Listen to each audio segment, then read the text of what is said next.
नमस्कार दर्शकों, आप सभी का स्वागत है नवभारत न्यूज 24/7 में और मैं हूं आपके साथ अजयदीप सिंह बलवाल। दर्शकों, कांग्रेस पार्टी की अगर बात की जाए तो जम्मू कश्मीर में स्टेटहुड रेस्टोरेशन को लेकर लगातार पिछले काफी समय से ये मांगे उठती रही हैं और ऐसे में अब हमारी रियासत और हमारा हक एक मुहिम जो कांग्रेस पार्टी जम्मू कश्मीर प्रदेश कांग्रेस कमेटी की अगर बात की जाए तो तमाम उनके जो प्रचारक हैं, पार्टी वर्कर्स हैं, इस मूवमेंट को आगे बढ़ा रहे हैं और हंगर स्ट्राइक पर अब कई दिनों तक जो कांग्रेस पार्टी है वो रहने वाली है। आप सभी जानते हैं। इस समय पार्टी के प्रमुख करा साहब हमारे साथ मौजूद हैं। इनसे बातचीत करते हैं कि आखिरकार कितनी बड़ी चोट जो है वो केंद्र सरकार को इस मूवमेंट से पड़ेगी और आखिरकार जम्मू कश्मीर के लोगों के जो हक हैं क्या वाकई में इस मूवमेंट से उन्हें वो मिल पाएंगे या नहीं। इस तरह की बातचीत करेंगे। सर, आपका बहुत बहुत स्वागत है नवभारत में। Thank you. देखिए, सबसे पहले तो हम ये कहना चाहेंगे कि ये जो हमारी रियासत हमारा हक की जो मूवमेंट है, जो आंदोलन है, वो कांग्रेस के वास्ते, कांग्रेस पार्टी के लिए या कांग्रेस के वर्कर्स के लिए नहीं, ये जम्मू कश्मीर के 1,40,00,000 लोगों के जज्बात, एहसासात, उनके ख्वाहिशात और ज़रूरियात के मुताबिक सबके लिए है। इसमें हमने सबको दावत दी है, चाहे वो पॉलिटिकल पार्टीज हो, इंडिविजुअल्स हों, चाहे प्रेस से वाले लोग हों, इवन हमने सिविल सोसाइटी के साथ बात की, उनको भी हमने इसमें मदद किया। तो ये जो मूवमेंट चल रही है, पिछले 8 महीने से चल रही है। हमने इसमें पहले हर जिले में, जम्मू कश्मीर के 20 जिले हैं, 20 जिलों में हम गए और वहाँ पे हमने अपने काडर को मोबिलाइज किया। उसके बाद में आम लोगों से बात की और उसके बाद जब हमें इस बात का पता चला कि इसको इंटेंसिफाई किया जाना चाहिए, तो हमने श्रीनगर चलो, जम्मू चलो और दिल्ली चलो की कॉल दी और हम दिल्ली पहुंचे और हमारी जो सेंट्रल लीडरशिप है वो हमारे साथ रही, हमारा एनकरेजमेंट की और हमारे एंडोर्स किया उस एजेंडा को जो हम लेके वहाँ गए हुए थे। उसके बाद हमने अनदर सेट ऑफ प्रोग्राम जो है उसका कैलेंडर दिया, 1 से 20 तक, और 1 से 4 तक हमने आउटरीच प्रोग्राम के तहत सिविल सोसाइटी से बात की, चैम्बर ऑफ कॉमर्स से बात की, स्टेक होल्डर्स जितने भी हैं, अनऑर्गेनाइज्ड, ऑर्गेनाइज्ड, सबसे बात की और उनका मॉरल सपोर्ट भी हमें मिला। तो साथ ही हमने उसी कैलेंडर में हमने 5th को एज ब्लैक डे के तौर पे डिक्लेयर किया हुआ था, क्योंकि यही वो दिन है जिस दिन जम्मू कश्मीर के जो कॉन्स्टिट्यूशनल गारंटीज थी उनको विड्रॉ किया गया। उसके साथ साथ स्टेट को डिसमेंबर किया गया, डाउनग्रेड किया गया और कॉन्स्टिट्यूशन के अगेंस्ट, क्योंकि आज तक हमने जो देखा है कि एक यूटी को स्टेट बनाए जाते हुए कभी स्टेट को यूटी में नहीं तब्दील किया गया। तो फिर हमने 9th को का जो है डेट हमने दिया था कि हम चेन हंगर स्ट्राइक पे बैठेंगे, जम्मू में भी और कश्मीर में भी। और श्रीनगर का हमने 9th अगस्त को किक स्टार्ट करके चेन हंगर स्ट्राइक, फिर रातों रात कश्मीर से जम्मू पहुंचे और 10th को यानी कल हमने यहाँ जम्मू में भी वो शुरू किया।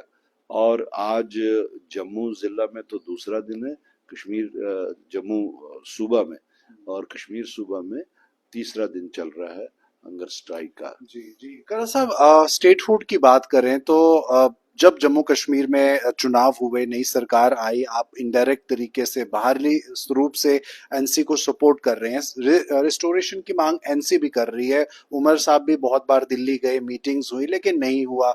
ऐसे में इस जो मूवमेंट में, इस हंगर स्ट्राइक में कांग्रेस अभी अकेले ही दिख रही है सड़क पर।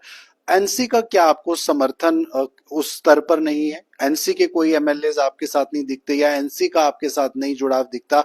हालांकि आप उनकी सरकार को सपोर्ट कर रहे हैं, लेकिन जमीन पर वो चीजें क्यों नहीं दिखती?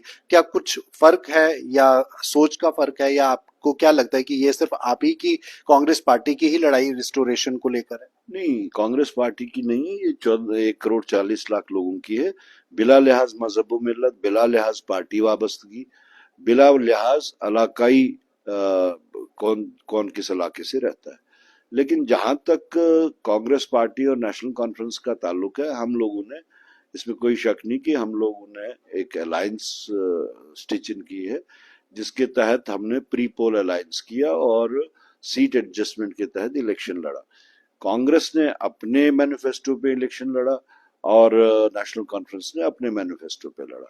उनके अपने प्रोमिसेस थे, हमारे अपने प्रोमिसेस थे। हमारे प्रॉमिस के तहत हमने स्टेटहुड के रेस्टोरेशन को काफी जोर दिया था और हमने ये आवाज इवन इलेक्शन से पहले भी उठाई हुई थी, जिसका हमें ये जवाब मिला कि ये 4 फेजेस में जो कार्रवाइयां हैं उसके बाद होगा।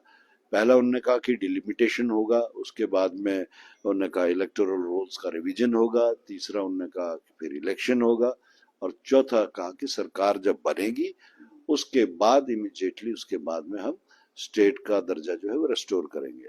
आज 9-10 महीने हो गए इलेक्शन को बने की हुए या सरकार को बने हुए, अभी तक हमने मरकजी सरकार या बीजेपी की तरफ से कोई पेशरफ्त नहीं देखी, कोई मूवमेंट फॉरवर्ड नहीं देखी। तो हमने उस चीज को मद्देनजर रखते हुए कि बीजेपी की मंशा जो है वो अभी स्टेटहुड देने की नहीं है, तो हमने इस अंधी गुंगी बहरी सरकार को जगाने के लिए ये आंदोलन शुरू किया, जिसमें हमने इस वक्त जो जम्मू में और कश्मीर में जो कैलेंडर इशू किया है उसके हिसाब से 20 तारीख तक ये सिलसिला जारी रहेगा। बाकी जहां तक एनसी की इन्वॉल्वमेंट का ताल्लुक है, देखिए ये चीजें जो मशवरे की बात वो कह रहे हैं, ये उस चीज का कोई फोरम होता है और वो फोरम जो है अलायंस पार्टनर्स के दरमियान, घटक दलों के दरमियान जो है वो एक एस्टेब्लिश्ड फोरम जो है वो कोऑर्डिनेशन कमेटी होती है। तो वो कोऑर्डिनेशन कमेटी नहीं बनी हुई है और हम तो पिछले 9 महीनों से इंतजार कर रहे हैं कोऑर्डिनेशन कमेटी हो, क्योंकि उसमें ऐसे ही issues, political issues, economic issues, administrative issues, यहाँ तक कि ट्रांसफर्स के बारे में भी डिस्कस हुआ करता है। तो यही एक सेट नॉर्म है। आप देख लें जब मुल्क में जहां जहां भी जो घटक दल हैं, जहाँ पे अलायंसेस हैं, उनके दरमियान में कोऑर्डिनेशन कमेटी होती है। अब क्योंकि कोऑर्डिनेशन कमेटी नहीं है तो किसी चौराहे पे खड़े होके तो बात नहीं हो सकती। बिल्कुल, लेकिन इंडिया गठबंधन, इंडिया ब्लॉक का आप दोनों ही हिस्सा हैं, कांग्रेस भी और एनसी भी। ऐसे में उमर अब्दुल्ला ने ये बात कही और पत्र भी लिखा है केंद्र में कि जम्मू कश्मीर को स्टेटहुड का दर्जा दिया जाए। तो अगर राष्ट्रीय स्तर पर देखें तो उमर अब्दुल्ला ने कहा कि ये किसी स्टेट का मुद्दा नहीं है, किसी भी यूटी का मुद्दा नहीं है, ये एक कॉन्स्टिट्यूशन की भी बात है और यूटी से स्टेटहुड दिया जाना चाहिए, प्रॉमिस भी किया है और जो हुआ वो भी गलत है। तो कहीं ना कहीं इसको एक राष्ट्रीय रंग भी देने की कोशिश उमर अब्दुल्ला द्वारा की गई, पर वहां पे तो आप लोग गठबंधन मतलब इंडिया ब्लॉक का हिस्सा हैं दोनों पार्टीज, फिर वैसे कैसे? जैसे मैंने कहा कि हम लोगों का अपना अपना मैनिफेस्टो है, अपना अपना तरीकेकार है, अपने मैनिफेस्टो को हासिल करने का, उसको ग्राउंड तक ले जाने का। नेशनल कॉन्फ्रेंस अपने तरीके से उस पे काम कर रही है, उसमें कोई शक नहीं है, लेकिन उसी तरीके से अपनी मंशा के मुताबिक कांग्रेस भी काम कर रही है। अब चूंकि नेशनल कॉन्फ्रेंस सरकार में है तो हो सकता है उनकी कोई मजबूरियां हो, जिस मजबूरी के तहत में वो सड़कों पे नहीं उतर पा रहे। हमारे ऊपर कोई मजबूरी नहीं है, हमारे ऊपर कोई दबाव नहीं है, तो हम इसको सड़कों तक क्या, हम इसको गांव तक, बूथ लेवल तक पहुंचाने की कोशिश करेंगे।